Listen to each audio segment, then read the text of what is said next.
ఎంతంత పెద్ద పెద్ద విఘ్నాలవనివ్వండి ఆయన తీసేస్తాడు.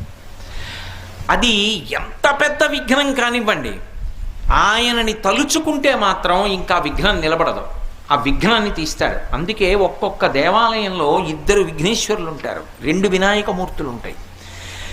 ఒక శివాలయంలో ఒక శివలింగమే ఉంటుంది, ఒక్కొక్క శివాలయంలో 1 కన్నా ఎక్కువ శివలింగాలు ఉంటాయి. అప్పుడు ప్రదక్షిణంలో పానవట్టం దాటచ్చు.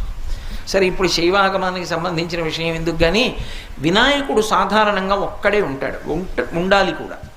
కొన్ని చోట్ల ప్రత్యేక సందర్భాలలో ఇలా ఎందుకు పెట్టారండి అని మీరు అడిగారు అనుకోండి, వాళ్ళు చెప్పలేరు. కానీ ఒక్కొక్క చోట ఒక్కొక్క ప్రత్యేక సందర్భంలో 2 వినాయకులు ఉంటారు. 2 వినాయకుల్ని ఎందుకు ప్రతిష్ఠ చేస్తారంటే అన్ని చోట్ల చేయకూడదు, అలాగా ప్రత్యేక కారణానికి చేస్తారు. ఒకరిని విఘ్నరాజు అని పిలుస్తారు, ఒకరిని విఘ్నేశ్వరుడు అని.